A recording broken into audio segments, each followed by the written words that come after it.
مانگیں گے مانگے جائیں گے، منہ مانگی پائیں گے،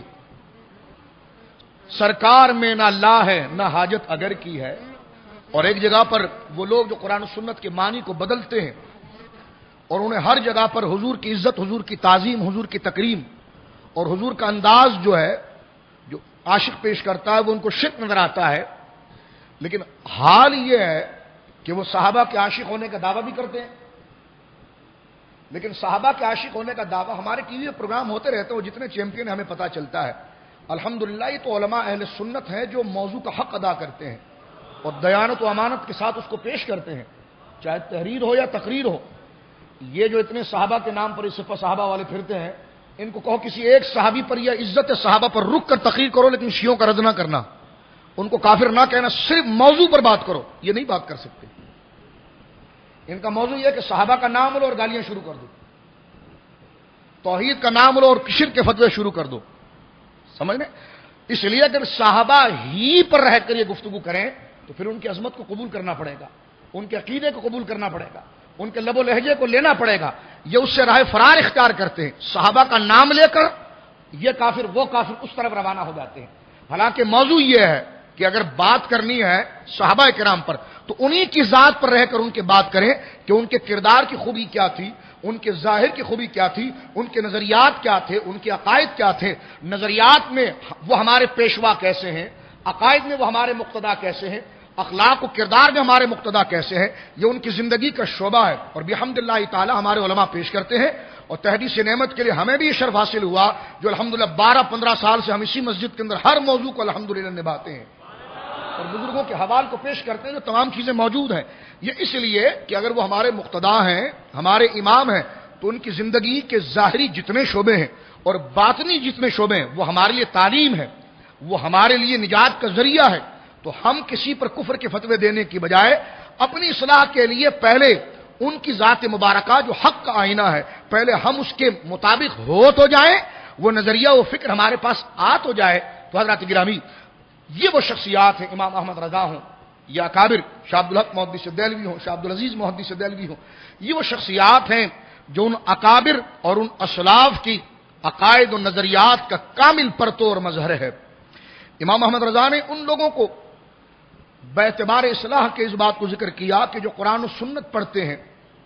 اور اس کے ترجمے کو صحابہ سے سمجھنے کی بجائے، اس کے معنی اور مفاہیم کو صحابہ سے لینے کی بجائے وہ اپنی ہوس اور اپنے غصہ انہوں نے بنایا ہوا ہے کہ بھائی اس شخص کی بات مجھے اچھی نہیں لگتی، اس شخص کی بات مجھے اچھی نہیں لگتی، لہذا یہ برا ہے، یہ اچھی بات بھی کرے گا تو میں نفی کروں گا۔ تو اب ایک ذہن بنا لیا ہے فرقہ واریت کا، سمجھ رہے میری بات؟ اب ایک ذہن بنا کر اپنے آپ کو باندھ لیا ہے، اور باندھ لینے کی بنا پر اگر سامنے قرآن بھی پڑھا جائے تو اگر وہ صحیح نہیں پڑھ رہا ہو تو اس میں کیڑے نکالے جائیں کہ نہیں تو نے یوں نہیں پڑھا، اس کا یہ مطلب ہے، اس کا یہ مطلب ہے، اور دلیل سے کوئی سروکار نہیں، مطلب صرف ذلیل کرنا ہوتا ہے، جس کو مناظرہ نہیں کہا جاتا، مجادلہ ہوتا ہے کہ بحث برائے بحث، جھگڑے پر جھگڑا، حاصل اس کا کچھ نہیں، حاصل صرف یہ کہ آپ کس طرح ذلیل ہو جائیں اس کے ہاتھ پر، آپ کس طرح رسوا ہو جائیں حاصل۔ اس کا مقصد موضوع کا حق ادا کرنا نہیں ہے، اللہ اس کے رسول کا خوف نہیں ہے، صرف آپ کو ذلیل کرنا ہے اور آپ کو حقیر بنانا ہے۔ اور یہ وہ علماء سو اور خارجین کا طریقہ رہا ہے جنہوں نے اسلام کے اوپر اتنی ضربیں چلائی ہیں جس سے اسلام کے جسم جگہ جگہ سے زخمی نظر آتا ہے۔ حضرت امام محمد رضا فاضل بریلوی بڑے پیارے انداز کے اندر اس چیز کو ذکر کرتے ہیں، فرماتے ہیں کہ حاکم حکیم داد و دوا دے وہ کچھ نہ دے، یعنی دنیا کے حاکم کے پاس تو یہ اختیار ہے کہ جو مقدمہ لے جائے تو وہ جو قلم چلا دے وہی فیصلہ ہوگا، جو وہ کہہ دے گا وہی ہو جائے گا، اور کسی طبیب کے پاس چلے جائے اگر وہ دوائی دے دے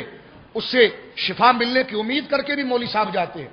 کہ اچھے ڈاکٹر ہیں مجھے شفا ہو جائے گی، تو امام احمد رضا کہتے ہیں کہ وہ قرآن کی آیت ڈاکٹر کے مقابلے پر نہیں لاتا تو، جو تم مصطفیٰ کے غلاموں کے مقابلے پر لاتا ہے، وہ وقت کے حاکم کے اختیار کی نفی میں نہیں لاتا، جو مصطفیٰ کریم کے غلام مصطفیٰ کریم سے اللہ کے فضل اور اذن کے حوالے سے مانتے ہیں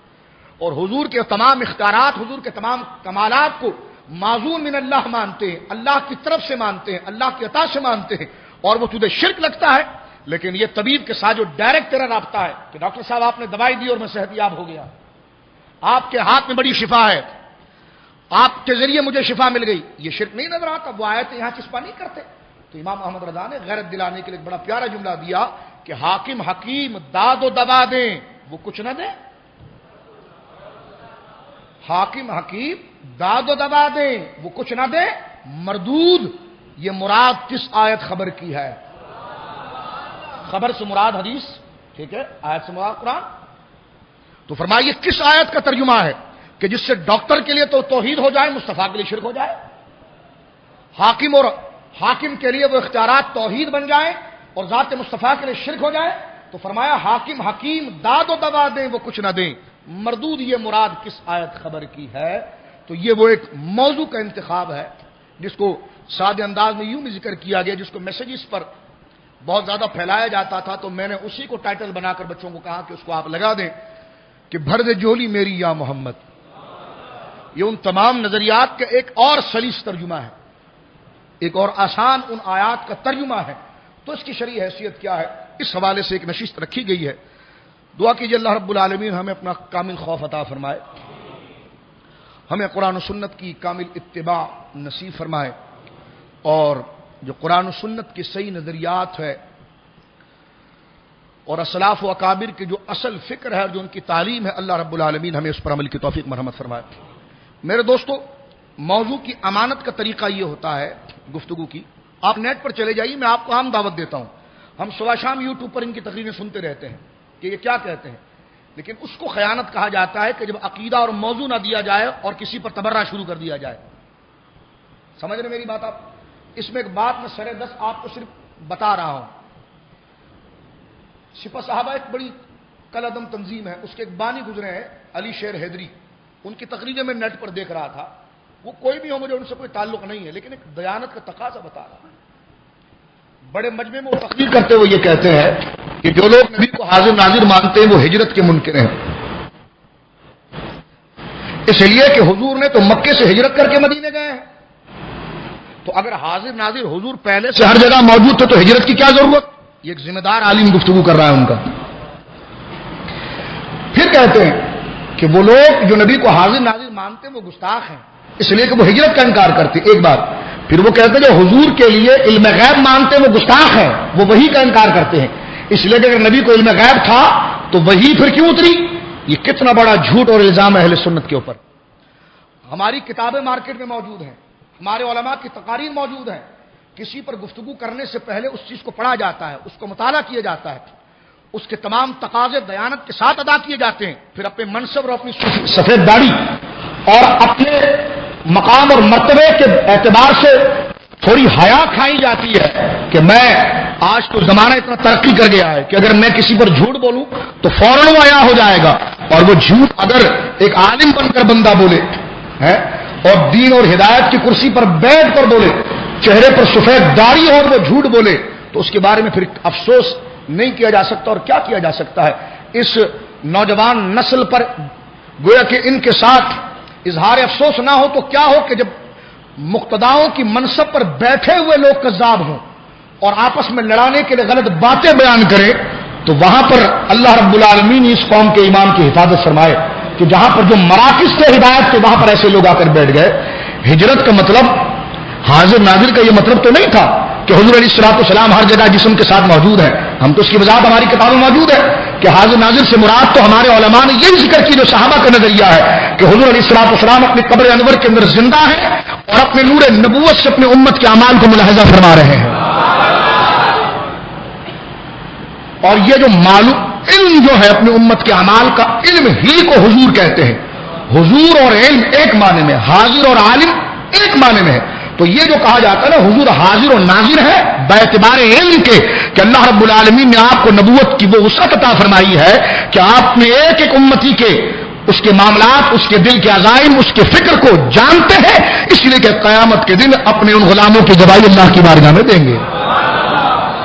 اور رہی علم غیب کی بات تو اس پر ہماری تقاریر موجود ہے. ہم تو کہتے ہی ہیں کہ اللہ رب العالمین علم غیب ذاتی جانتا ہے، اسی کا علم ذاتی ہے. انبیاء جو علم جانتے ہیں وہ اللہ کے بتائے سے جانتے ہیں اور بذریعہ وحی کے جانتے ہیں. تو ہمارے نزدیک تو شرط یہی ہے کہ علم آتا ہی وحی کے ذریعے. اور قرآن کہتا ذالک من انباء الغیب نوحی الیک، محبوب یہ غیب کی خبریں ہیں جو وحی کے جامے میں تجھ پر بھیجی جا رہی ہے. یہ کہنا کہ اہل سنت وحی کو نہیں مانتے، یہ کتنا بڑا جھوٹ ہے.